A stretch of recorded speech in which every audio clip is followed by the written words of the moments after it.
तीनवती news में आपका स्वागत है। सागर के पूर्व सांसद लक्ष्मीनारायण यादव का कहना है कि आपराधिक घटनाओं में लोगों के मकान तोड़ने का ट्रेंड गलत है। पुलिस मामले की जांच करे, अपराधियों को कहा दिलाए, लेकिन इस तरह की घटनाओं का मैं विरोध करता हूं। सागर के कनेरा देव हत्याकांड के आरोपियों घोसी परिवार से मेरा कोई लेना देना नहीं है। वे मदद मांगने आए थे। प्रशासन को कोर्ट के आदेश का पालन करना चाहिए था। उधर विश्वविद्यालय में दिव्यांग छात्रों से कुलपति का नहीं मिलना और मामले दर्ज होना दुर्भाग्यपूर्ण है। सहृदयता की उम्मीद करते हैं। लगभग 36 घंटे से अधिक बच्चे बैठे रहे, कुलपति मिलने भी उनसे नहीं आई आखिरी समय तक। उसके बाद ये सब देखने को उनको मिला। मिलना चाहिए था। मैं बिल्कुल स्पष्ट हूँ इस मामले में, और तमाम सारे ऊंचे बैठे पदाधिकारियों से मैं यही उम्मीद करता हूँ कि उनके सामने कोई फरियाद लेकर के आए तो उसकी मिल करके उसका समाधान करना चाहिए। इसीलिए पूरा प्रशासन बनाया है का ढांचा बना के रखा गया है। दादा, सागर की जिस सड़क वैसे कल एक वीडियो वायरल हुआ है जिसमें आप निगम आयुक्त को धमकी देते हुए दिखाई दे रहे हैं, कल एक अवैध अतिक्रमण हटाने की कार्यवाही को लेकर। क्या मामला था ये? नहीं, देखिए, ऐसा है कि ये कोई एक हत्याकांड हुआ है उसी इलाके में, जिसमें को एक ये घोसी परिवार, जो कि शायद उस इलाके में बिल्डर का काम करता है और कॉलोनाइजिंग का काम करता है, वो उसके ऊपर आक्षेप लगा है।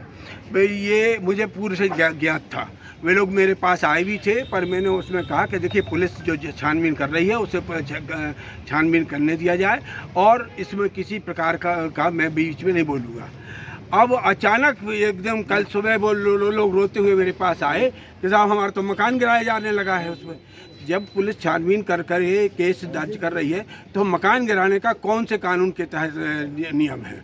और ये आज चूँकि मेरे मन में बहुत दिन से यह वेदना थी कि सारे देश में इस कुछ पिछले 5-7 सालों में एक नया पैटर्न चल गया है कि मकान गिरा दो, इसका मकान गिरा दो। हमको कई बार बहुत दबाव में आ जाते हैं हम, जब गांव से लोग फ़ोन करते, दादा हमने हम ये हत्याकांड होगा, हमने अर्थी सड़क पर रख ली है, अब हम इनको मकान गिरावे की बात कर रहे हैं, आप आ जाओ, हमारी मदद कर दो। और जब जो इमारत गिराई गई वो मकान नहीं, मैरिज गार्डन था। दूसरी बात, ग्रीन बेल्ट पर था, नाले के ऊपर बना हुआ है। और इसके अलावा शहर में कई बार अभी बीते दिनों ऐसी कार्रवाई देखने को मिली, लेकिन आप पहली बार वहाँ पर। बिल्कुल ठीक बात है। वो चूँकि वो मेरे पास आए इसलिए मैं उनके पास पहुँच गया। एक बात। दूसरा ये कि अगर था तो क्या आपने पहले उनको नोटिस दिया था कि इसको गिरा दिया जाए? कानून से मैं पूर्णतः कोई भी कानूनी कार्रवाई में अगर मैं कभी बोलता हूँ, किसी भी स्टेज पे बोलता हूँ, 62 साल में मैंने कभी किसी अपराधी को बचाने की कोशिश नहीं की। हमेशा पुलिस से कहता हूँ कि कानून के मुताबिक काम करो, हमें कोई चिंता नहीं। और हम आप इतनी हिम्मत रखते हैं कि हम ये कह दें कि साहस रखते हैं कि हम ये कह दें कि नहीं, गलत काम किया है तो उसके सजा तो भुगतनी पड़ेगी। निगम आयुक्त से क्या बातचीब हुई थी आप?